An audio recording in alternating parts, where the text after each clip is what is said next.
A Pyrrhic victory. The term refers to a victory that is so costly it is equivalent to a defeat. But who was Pyrrhus? A famous warrior king, an enemy of Rome, and most of all, a guy who got killed by a roof tile. But I'll come back to that. Pyrrhus became king of the Greek city of Epirus while he was just a boy, possibly as young as 11, but he only held the position for about 4 years before he lost it as a consequence of the wars between Alexander the Great's successors. 5 years later, he traveled to fight in the successor wars and became a hostage of Ptolemy in Egypt, eventually marrying Ptolemy's stepdaughter. Now, Ptolemy needed allies more than hostages, so about a year later he sent Pyrrhus back to Epirus with an army and some cash. When he got back, there was a different guy, Neoptolemus, acting as king. They decided to rule together, and then Pyrrhus had Neoptolemus murdered, which was fair considering Neoptolemus was planning to murder Pyrrhus too. Anyway, nobody really cared about all that. But now it gets a bit weird. Pyrrhus' second wife, who was Greek, did not like that his first wife, Ptolemy's stepdaughter, was not Greek. So she ran away and offered herself to Demetrius, another general, and also the brother-in-law of Pyrrhus. That's right, the infamous Demetrius the Besieger.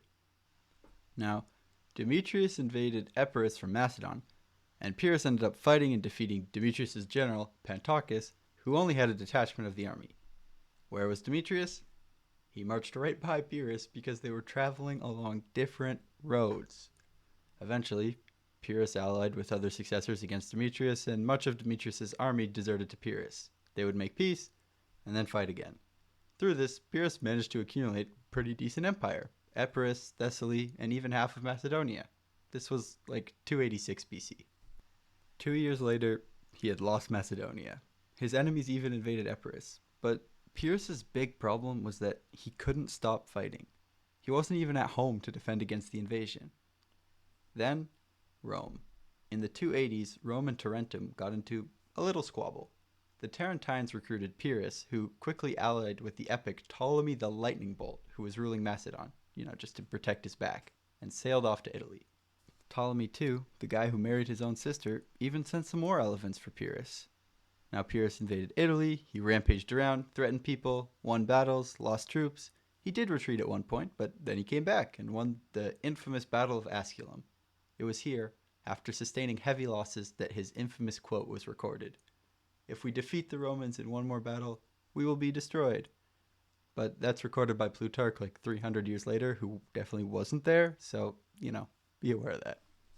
After this, instead of going home, Pyrrhus headed down to Sicily to fight Carthage. He fought there till the Sicilians got sick of him, and then he went back up to fight Rome again.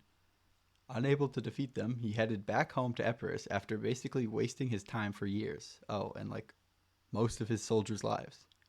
Out of money and soldiers, Pyrrhus made the genius decision to go to war again.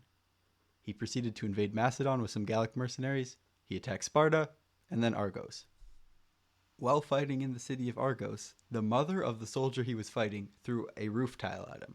Not only did it cause him to fall off his horse, but it might have killed him. If he did survive the fall, he was paralyzed and quickly beheaded. Now, here's one completely unrelated fact about Pyrrhus. According to Pliny the Elder, who, I must say, sailed into Pompeii when the volcano was erupting, one of Pyrrhus's big toes could heal diseases by touching the sick. But not any disease. Only diseases of the spleen.